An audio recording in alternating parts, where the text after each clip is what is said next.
Bom dia a todos os irmãos.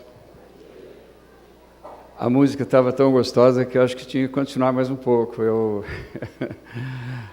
confesso que foi uma bênção. Agradeço ao professor Ricardo pelo convite. Eu já estava com saudade de estar aqui com vocês, embora eu não mereça, e confesso que quando entrei estava suando bastante, daí que eu vi que as janelas estavam fechadas, o ar-condicionado estava desligado. Eu confesso a vocês que eu sou bem acalorado. Eu durmo com ar-condicionado, eu chego em casa, a primeira coisa que eu faço, quem me conhece, eu fico descalço, porque o calor vem dos pés, e hoje é um momento meio único, quando eu venho na igreja, que sou obrigado a pôr meia nos pés, isso me dá um calor. É lógico que estar aqui na frente também dá um sentimento de responsabilidade, de emoção muito grande, isso também dá bastante calor, e ainda mais com essas luzes que não estou acostumado com elas, assim, essas luzes esquentam bastante. Não pode, acho que por causa das câmeras, né, elas precisam ser utilizadas. Legal. Eu costumo dizer uma coisa, se você esquecer daquilo que foi dito aqui no sábado de manhã, no púlpito, e via de regra, é incrível quando a gente chega na hora do almoço em casa, né? E daí, sobre o que foi falado lá de manhã na igreja, por favor, lembre-se pelo menos do título do sermão. Pelo menos do título, quem sabe daí você vai lembrar do resto. É muito chato quando chega na hora do almoço e alguém pergunta sobre o que foi falado. Puxa, ele falou tanta coisa que eu não lembro bem sobre o que foi dito. Eu gosto de títulos, eu costumo, quando leio algum livro, uma vez eu li um livro de um título bonito, eu fiz um sermão sobre aquele título, não importa agora, se eu falar vocês vão lembrar daquele título, eu quero que vocês se lembrem de hoje. Eu me lembro que eu recebi um vídeo, como vocês recebem vários aí, e um deles tinha essa mensagem: parteiro ou coveiro? Puxa vida, duas coisas bem antagônicas, duas profissões de grande contraste. O parteiro ajuda a trazer introdução à vida, o coveiro a despedir-se da vida. Aliás, sábado passado, não estava com os irmãos que estavam em São Paulo, não como coveiro, mas eu estava, infelizmente, acompanhando o féretro de uma pessoa muito amiga da gente. E a pergunta hoje que eu faço a vocês é o seguinte: o que você é? Parteiro de sonhos ou coveiro de sonhos? Você ajuda a nascer sonhos nas pessoas que estão na sua volta, ou você ajuda a enterrar os sonhos das pessoas que estão na sua volta? E vocês já devem ter ouvido a história de Thomas Edison, o inventor da lâmpada, que um dia ao chegar da escola, ele traz um bilhete para sua mãe. A sua mãe, quando começou a ler o bilhete, ela começou a chorar. E quando ela começou a chorar, ela percebeu que o filho estava vendo, ela resolveu ler o bilhete alto. E ela leu o seguinte: seu filho é um gênio, essa escola é demais pequena para ele.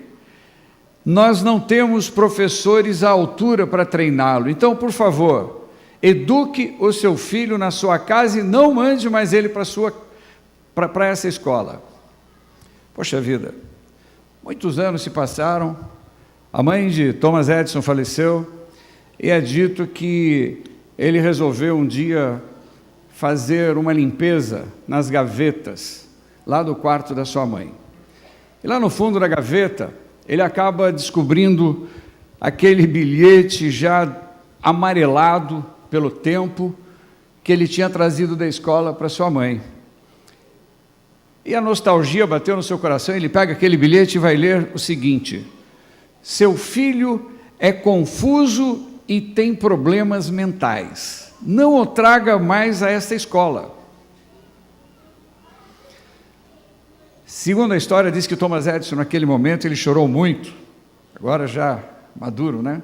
Ele resolveu escrever uma coisa na sua biografia que diz o seguinte: Thomas Edison era um menino confuso, com problemas mentais, mas graças a uma mãe amorosa, dedicada e heroína, tornou-se um dos maiores inventores do século.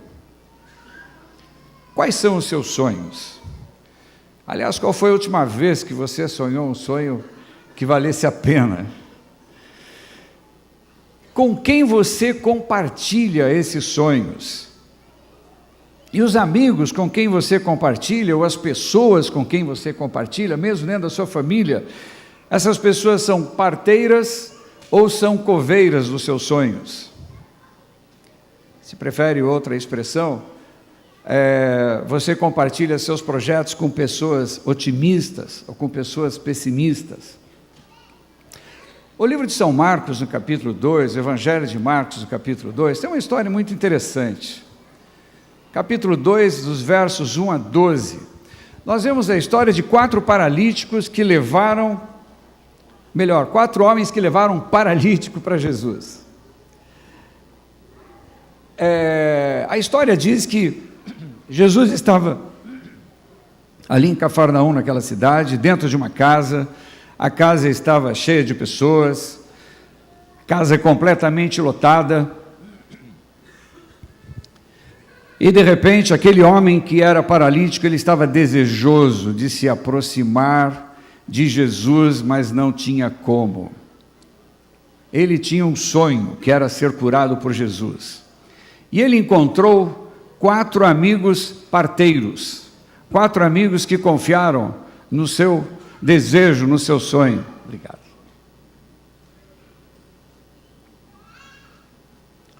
E esses 4 amigos fizeram algo incrível, meio único na história bíblica. Eles pegaram aquele paralítico e levaram o paralítico aonde? Em cima do telhado da casa. Fizeram um buraco, vocês conhecem essa história. Fizeram um buraco no telhado e desceram aquele paralítico por meio de cordas nos pés de Jesus, para que ele tivesse acesso a Jesus e fosse curado. Eu não sei quantos de vocês têm amizades criadoras de oportunidades como essas. Quantos de vocês têm amigos parteiros como esse? Mas lembre-se de que a escolha dos seus amigos determinará o seu crescimento. Eu não li a história, porque vocês conhecem, mas a história, eu dei o resumo dela para vocês. Eu lembro, anotei uma outra coisa meio incrível que tem a ver conosco aqui. Há muitos anos atrás, há quase 40 anos atrás, eu sou desse tempo, esse bairro onde nós estamos hoje, era um bairro onde só tinha pastagem, aqui tinham vários eucaliptos, tenho fotos aqui da época, e me lembro que bateu um desejo no coração do meu pai, por exemplo, de fazer uma escola. Era um tempo, professor, que não se fazia escola no interior, escolas adventistas ainda no interior, só tinha nas capitais, em poucos lugares assim. E quando nasceu o desejo do meu pai de adquirir esse terreno, que inicialmente era para a construção da escola e posteriormente da igreja, as pessoas falaram: olha, Edmundo, seu pai, desculpa a expressão, pirou na batatinha, ele enlouqueceu.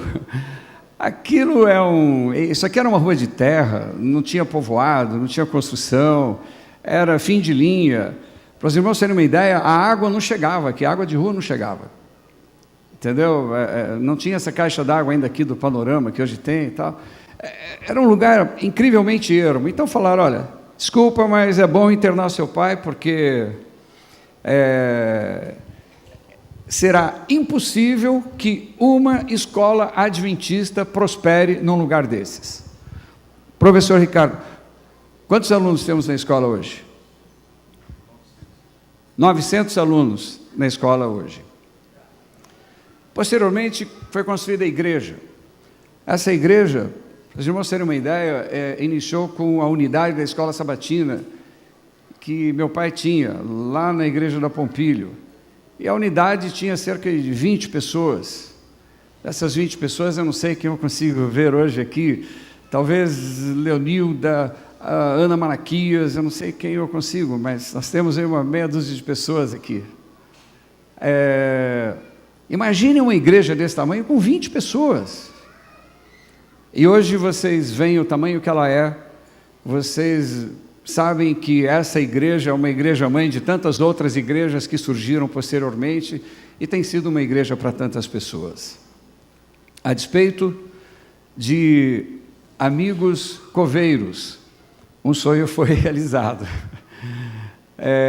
Mas seria tão bom se nós sempre fôssemos menos críticos, porque eu acho que o mundo tem críticos demais. Atos capítulo 9 tem uma história interessantíssima e pouquíssimas vezes comentada. Atos capítulo 9, versos 26 e 27.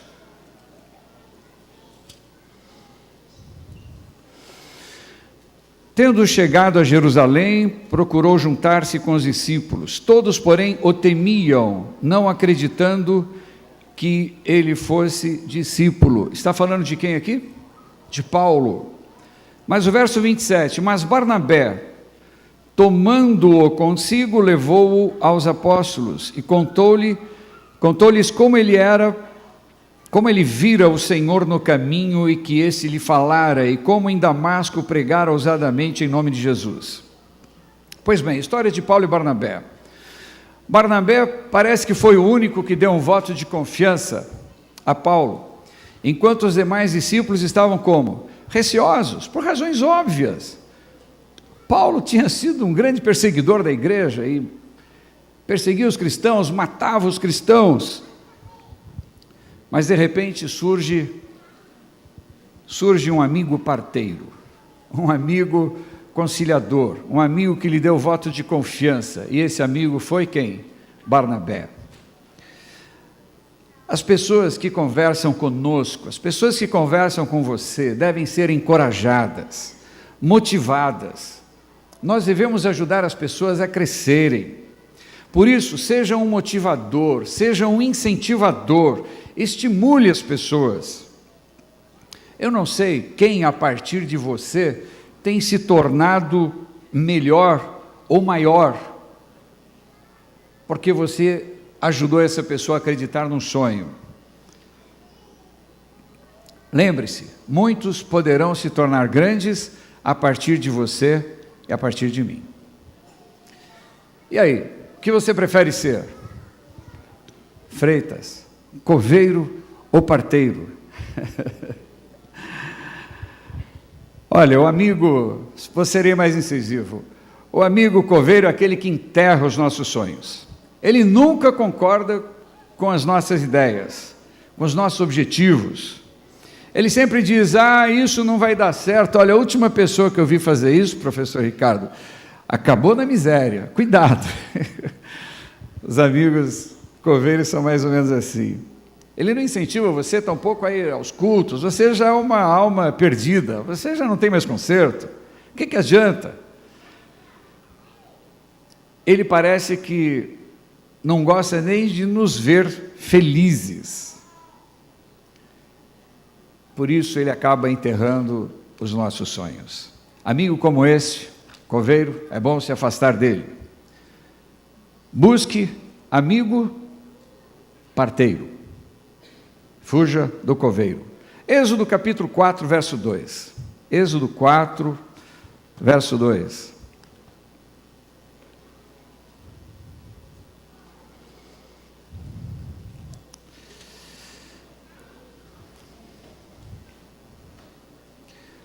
Perguntou-lhe o Senhor, perguntou a Moisés, o que é isso que tens na mão? E Moisés respondeu o quê? Tenho um bordão, eu tenho uma vara.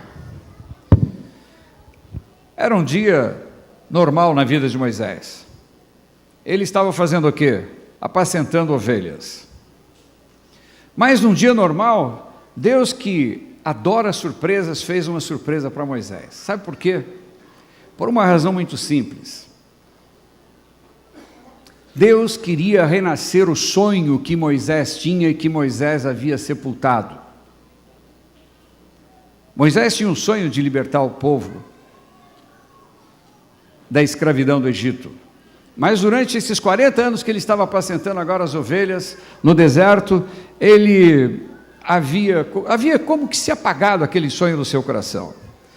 E Deus, olha, eu não sei, será que é fácil a gente restaurar um sonho adormecido há 40 anos? Eu acho que era uma tarefa difícil. Eu costumo dizer que na vida as coisas têm o seu time, o seu tempo exato, o seu tempo certo, né?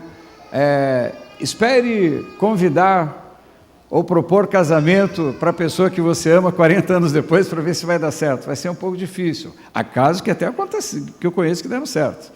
Mas, vias de regra, nós temos o time das coisas e temos que falar a coisa certa na hora certa. E Deus sabia que aquela hora, 40 anos depois, ela era a hora certa. E Deus começa a incentivar a Moisés que renasça no sonho. E Moisés só tinha resposta o quê? Negativa. Até que no verso 14, Êxodo 4, verso 14, a gente vê que Deus acabou ficando irado com Moisés. Moisés só tinha um cajado nas mãos. Deus acabou fazendo com aquele cajado? Transformou numa serpente, depois a serpente transformou num cajado. E no verso 17, Deus fala o seguinte: você vai fazer sinais miraculosos com isso que você tem em suas mãos. O poder estava onde? Na vara ou estava em Deus? O poder estava em Deus.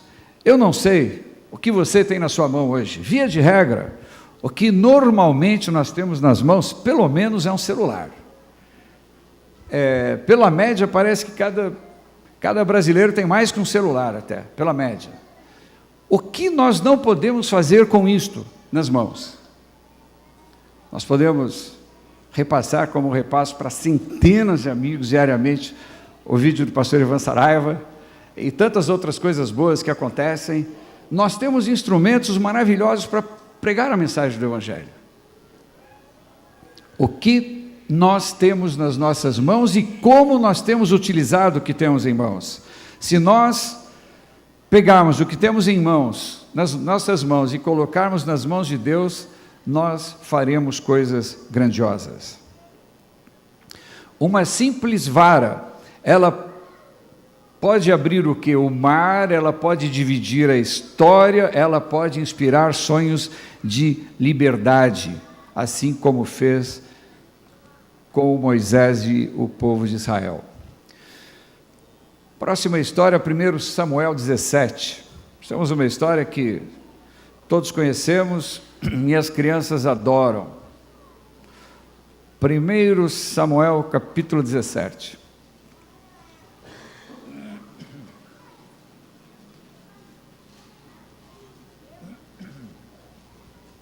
Nós vemos a história de Davi.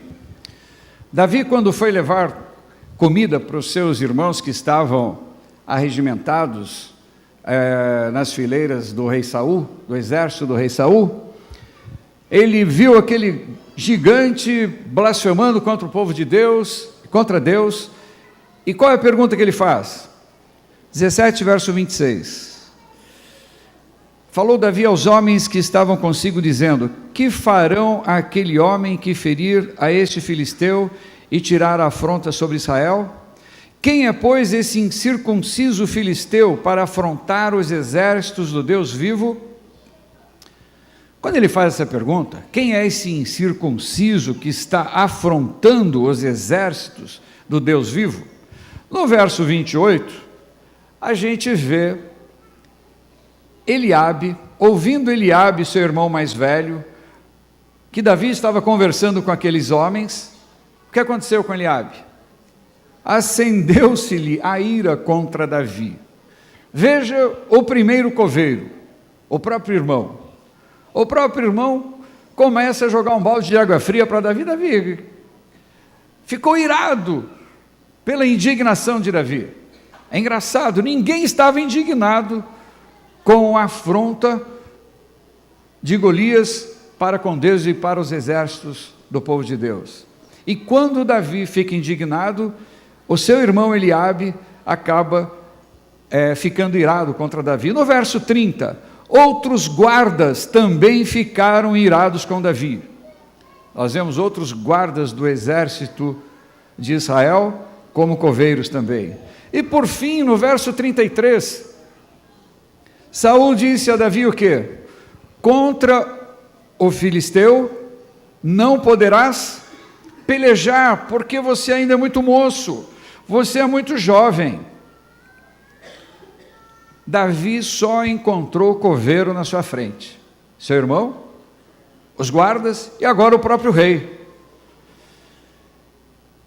Mesmo assim, o que Davi tinha na mão? Nós vimos que Moisés tinha uma vara. Davi agora tinha o quê? Uma funda, que seria como que, na nossa linguagem, quase como um estilingue que a gente usava no tempo de criança, viu? E de repente, nos versos 45 a 47, a despeito dos amigos coveiros, Davi caminha em direção ao gigante Golias. E Davi disse o que para o gigante?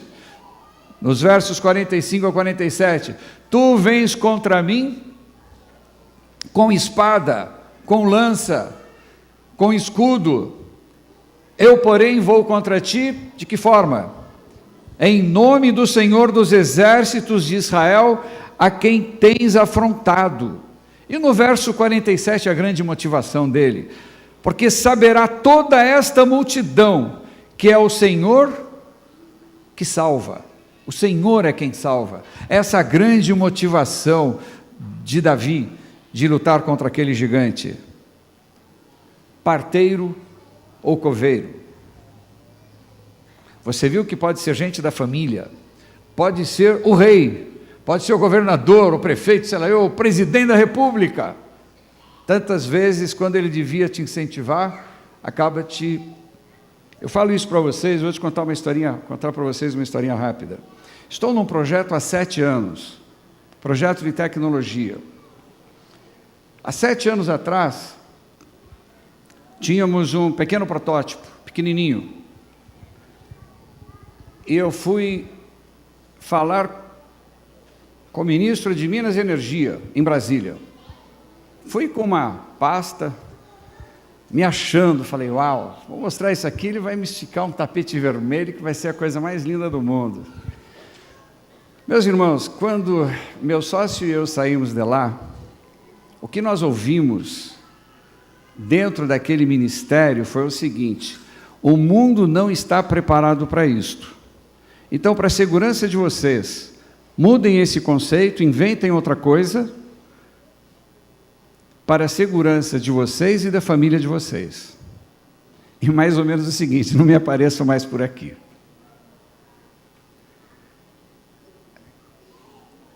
Coveiro ou parteiro? Quando eu voltei para casa, eu me senti uma criatura muito pequena. E eu confesso a vocês que, ao longo de todos esses anos, mesmo dentro de casa, da família, raríssimas vezes alguém deu uma palavra de apoio.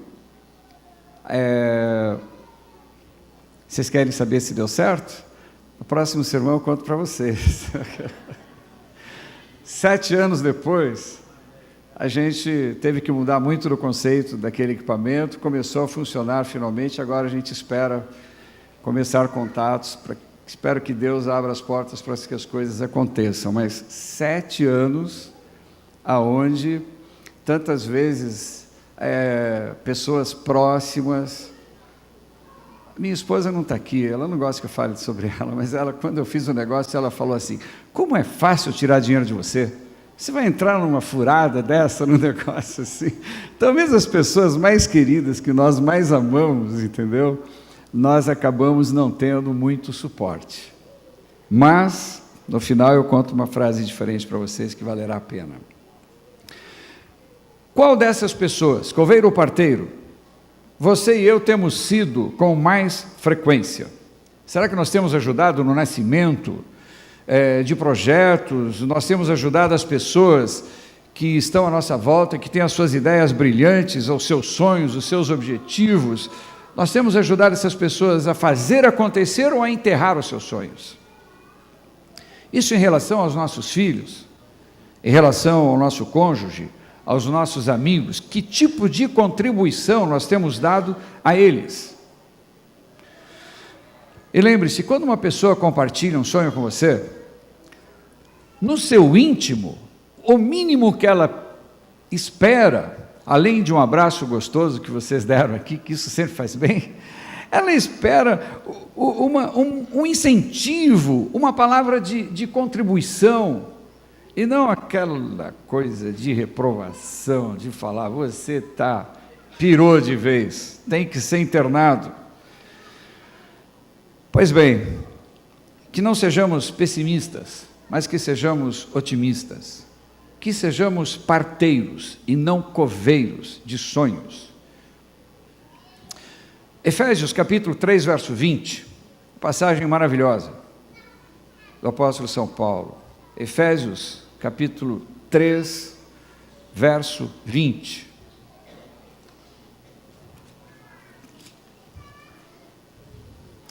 Ora, aquele que é poderoso para fazer infinitamente mais do que tudo quanto pedimos ou pensamos. Para por aqui. Conforme o seu grande poder, bom, o poder de Deus é ilimitado, certo? Eu gosto da tradução da Bíblia, que é uma paráfrase, a mensagem, que diz o seguinte: Deus pode fazer qualquer coisa, muito mais do que poderiam imaginar ou pedir nos seus sonhos.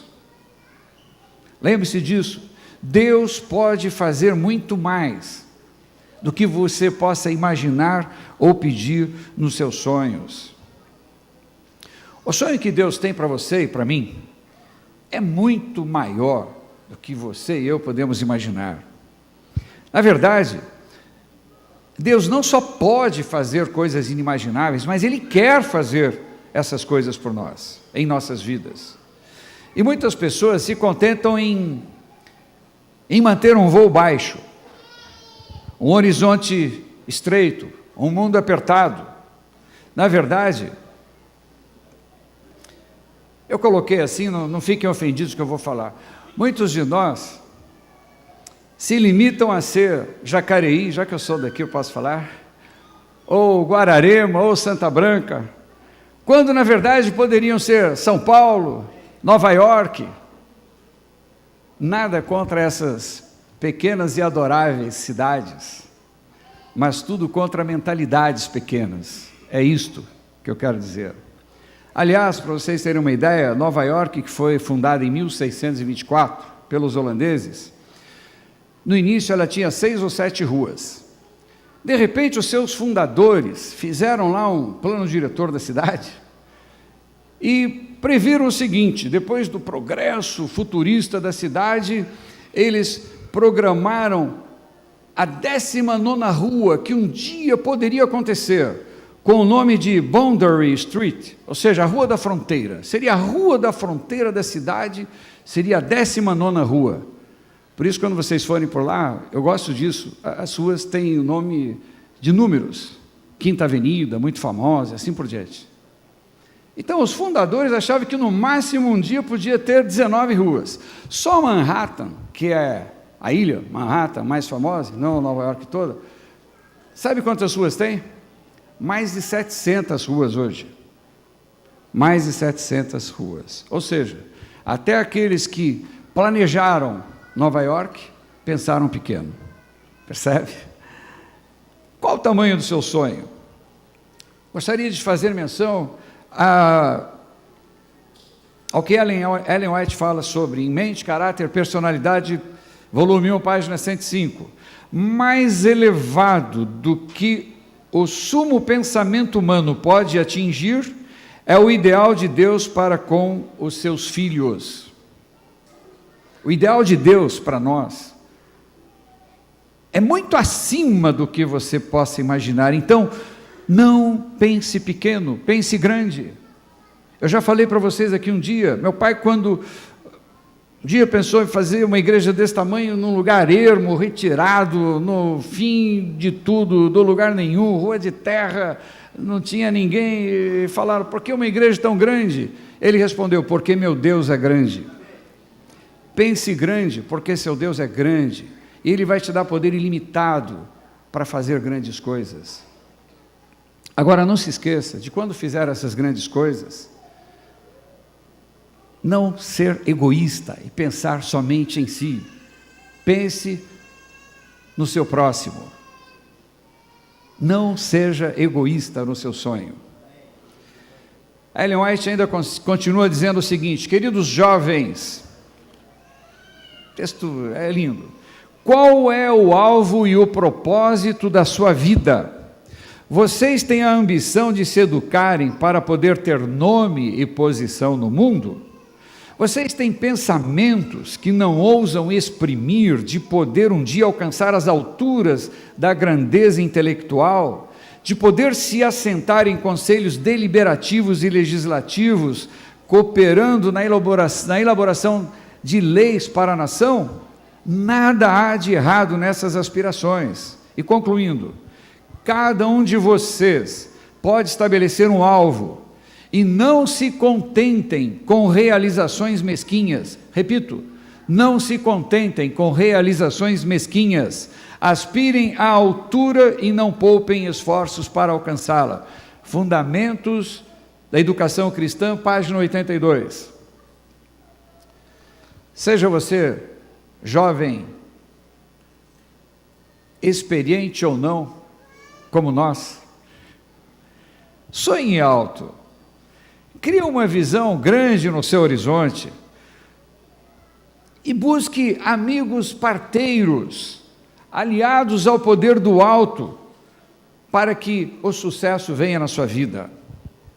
E lembre-se que o poder de Deus, que é ilimitado, Ele vai estar sempre disponível para nós. Em Filipenses 4, o apóstolo Paulo fala isso. O Senhor Deus, segundo a sua grande riqueza, Ele vai aí fazer coisas grandiosas na sua vida.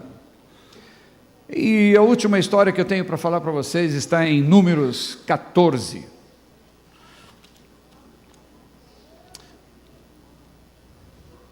Números capítulo 14. E no verso 24.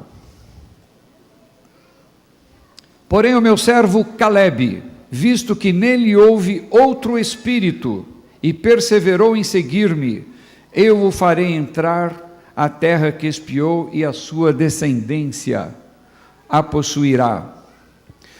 É incrível como alguns personagens da Bíblia, que parece que eram figurante, ele acabou se tornando o protagonista da história. Nós conhecemos a história. O povo de Israel havia atravessado o Mar Vermelho. O povo de Israel estava próximo a Canaã, e Moisés mandou quantos? 12 espias a espiar a terra prometida, para que eles trouxessem ali um relatório do que eles estavam vendo na terra prometida. E foi mandado um representante de cada tribo, portanto 12 espias, para fazer um reconhecimento daquele território. E aqueles 12 espiões, de repente, quando voltam, eles voltam com um relatório muito intrigante. 10 deles falaram o quê? Puxa, realmente aquela terra é uma terra que manda leite e mel. Mas lá tem um povo gigante, descendente dos anaquins, que quando nós olhamos, ficamos perto deles, nós os sentimos como o quê? Gafanhotos, pequenininhos. Será impossível nós tomarmos essa terra. Se nós quisermos entrar lá, nós seremos o quê? Esmagados por aqueles gigantes. Dos 12, 10 espias deram esse relatório. Será que eles falaram a verdade ou falaram a mentira? Que tinha um povo gigante lá, tinha. Que a terra manava leite e mel, também manava leite e mel. Tá certo?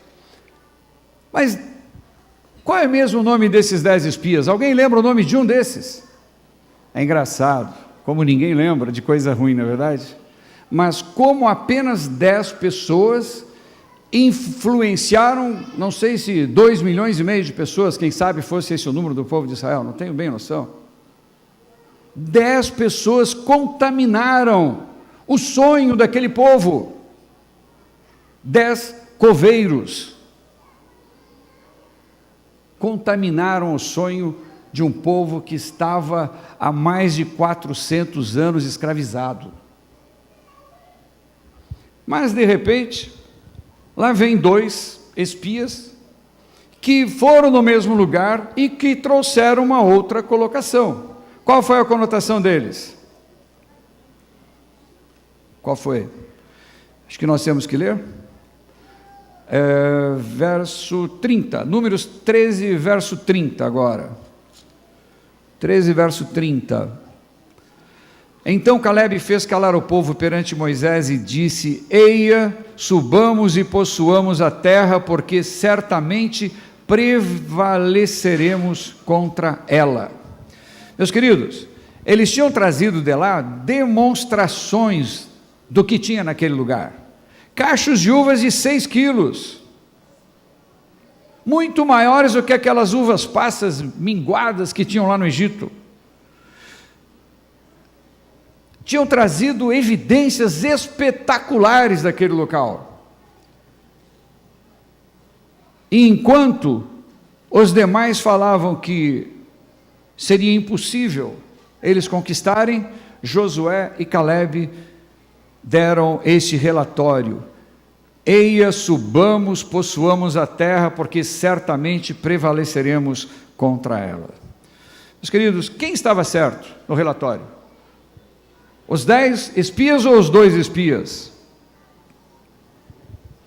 Eu diria uma coisa: enquanto os 10 espias falaram, nós somos como gafanhotos perto deles, os coveiros falaram isso, os 2 parteiros falaram mais ou menos o seguinte: olha, aquele povo, comparado com Deus, aqueles gigantes, comparados com Deus, eram gafanhotos aos nossos olhos.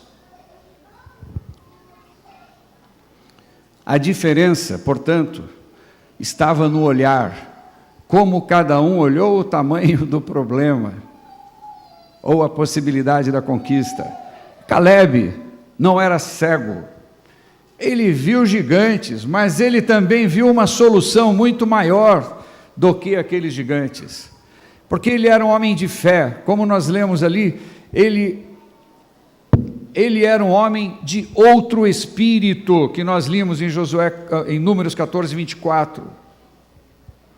Vocês sabem o que diz a história ainda em Números, na sequência, em Números capítulo 14? O povo chorou a noite inteira depois de ouvir o relatório dos coveiros. E no verso 10, 14, verso 10, porque Calebe e Josué falaram que eles deveriam tomar a terra prometida, qual foi a reação do povo? O povo quis apedrejar Calebe, porque eles confiavam em Deus, porque eles estavam sonhando alto, eles quase morreram apedrejados. Nós conhecemos o final da história, toda aquela geração ficou mais tantos anos perambulando pelo deserto, até que os filhos daqueles incrédulos pudessem entrar na terra prometida, excetuando quem? Calebe e Josué, que foram os únicos 2 que confiaram em Deus e na possibilidade de tomar a terra prometida, Canaã, naquele instante. Eu encerro dizendo o seguinte: nós temos muitos gigantes na nossa volta hoje. Eu não sei o tamanho do gigante que está na sua vida, na tua volta. Eu não sei em que área da sua vida, se é na saúde, se é nas finanças, que aliás, nesse momento no Brasil, quase todo mundo, de alguma forma, foi afetado por tantas coisas incríveis desse desgoverno anterior, não importa, mas nós temos muitos gigantes que tantas vezes nos assediam, de incertezas, de medos, de estresse, de desencorajamento. Mas lembre-se, com o espírito de Calebe, você e eu poderemos ser vencedores. Sejamos pessoas de um espírito diferente, confiantes em Deus, confiantes no poder divino, e não deixem nunca de sonhar alto. Que tenhamos outro espírito, que sejamos otimistas, para que um dia possamos entrar na terra prometida pelas portas. E não se esqueçam da promessa do salmista aqui: em Deus nós faremos proezas. Esse é o meu desejo, a minha oração a cada um de vocês essa manhã. Amém.